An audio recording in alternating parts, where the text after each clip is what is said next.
This video was taken from a side camera offset before the intrusion. Nobody was harmed in this breaking into our studio during our interview.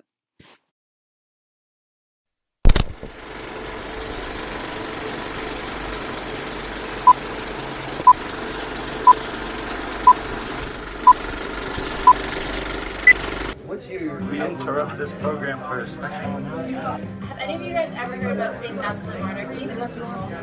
Here's some news for all of you guys. So, during the rulers in the period of Spain and absolutism, some of them were the purpose of the rise and fall of the empire.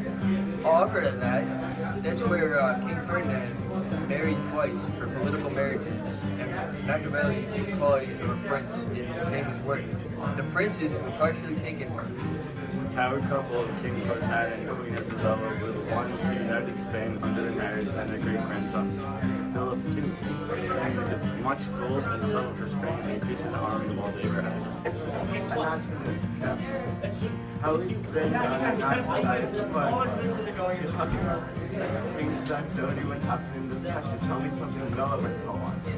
This is very important to us because we need to know how America came to be. And Spain and many of the countries in Europe in the absolute period led up to how America came to be. So, in this case, we're learning about Spain. Come back next week for somewhere else. Tell me something about the rise and fall of absolutism. What events led up to the rulers of these great and powerful emperors? Spain took silver and gold to the New World. This made Spain prosperous, but many things led to the decline of Spain. Reconquest had driven Muslims and Jews to Spain's rival country, and this gold and silver that made Spain prosperous was stolen by pirates and privateers across the Atlantic.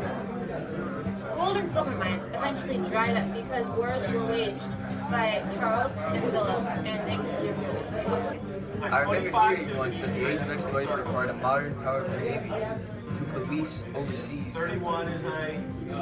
But Spain's navy declined as England's grown. And now, that Spanish colonies after the American Revolution began fighting for independence. All of we are conquered by 1900. In Spain, ruled by the absolute monarchy, most powerful and richest states of the 14 and 1500s, so Spain was very powerful, as you guys can see. That was because of the rulers and absolute monarchs that led it. Wait, but how did these leaders view religion? Yeah, what religion were these Spanish monarchs? King Charles liked Catholicism much more than Protestantism, and he fought the Muslims, as well as imposing free.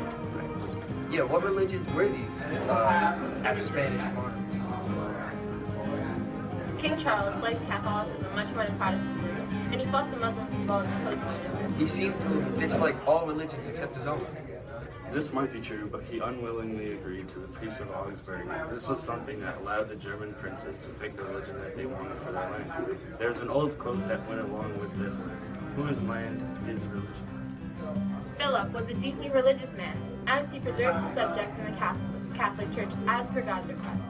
It seems that Charles took after his father in the banning and disliking of other religions besides Roman Catholicism. How so? Ferdinand II banned all religions but Catholicism, and it ultimately strengthened the empire and the church. His wife, Isabella I, was a very religious Catholic, and she raised military power. These monarchs treated their subjects like they had no power. Most banned them from practicing any religion except Roman Catholicism. These monarchs reduced the power of the nobles greatly, and they reformed the nobility by doing so. They didn't really have power, so it wasn't really bad.